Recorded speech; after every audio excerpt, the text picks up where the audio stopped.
Souhaité réaliser un film didactique qui explique un peu la problématique du projet. Donc, Romain, si tu veux lancer le film, merci. Pour préparer les déplacements de demain, il faut se poser les bonnes questions aujourd'hui.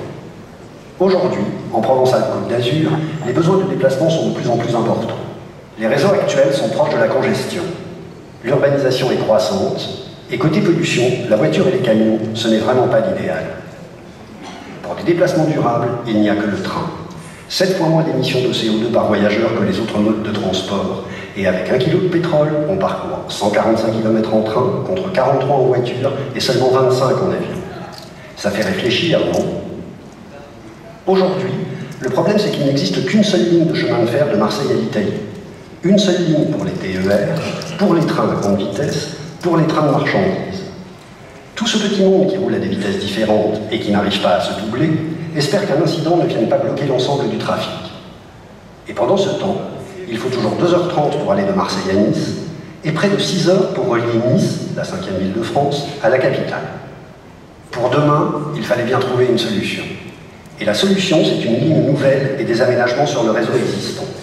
Une ligne nouvelle qu'il faut réaliser pour avoir un réseau ferroviaire performant au service des habitants de la région tout entière. Parce que la ligne nouvelle permettra le passage des trains à grande vitesse, bien sûr, mais aussi plus de trains du quotidien et de trains intercités sur la ligne actuelle, avec des dessertes sur tout le territoire, et des fréquences allant jusqu'à 9 trains par heure dans chaque sens, entre Cannes et Nice par exemple, ou 7 trains par heure entre Marseille et Toulon. Et bien sûr, les liaisons à grande vitesse pour connecter la région au reste de la France, avec Nice à 4 heures de Paris, et à toute l'Europe, en particulier sur l'arc méditerranéen en plein développement de Gênes à Barcelone, avec Nice à 2h30 de Turin ou de Milan. Au final, ce sont plus de 5 millions de voyageurs supplémentaires qui pourront être accueillis entre Marseille, Toulon et Nice.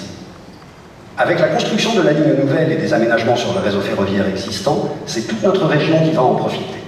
C'est un formidable projet qui s'étalera jusqu'en 2040, avec une première échéance importante à l'horizon 2023. À l'échelle de ces travaux, c'est déjà bon. C'est donc dès maintenant qu'il faut en parler. Décider ensemble des bons choix. Lesquels?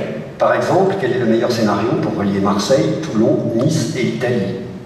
Ou encore, où placer les gares nouvelles qui desserviront l'Est du Var et la Côte d'Azur? Ou bien, comment combiner lignes nouvelles et lignes existantes pour un meilleur maillage du réseau? Ce ne sont que quelques-unes des questions qui se posent et qui seront posées lors des 13 réunions publiques qui auront lieu du 15 septembre au 15 décembre 2011 dans toute la région. Vous aussi, participez à ces réunions, car c'est tout l'avenir de la région, de votre région, qui se décide maintenant. Du 15 septembre au 15 décembre, parlons-en.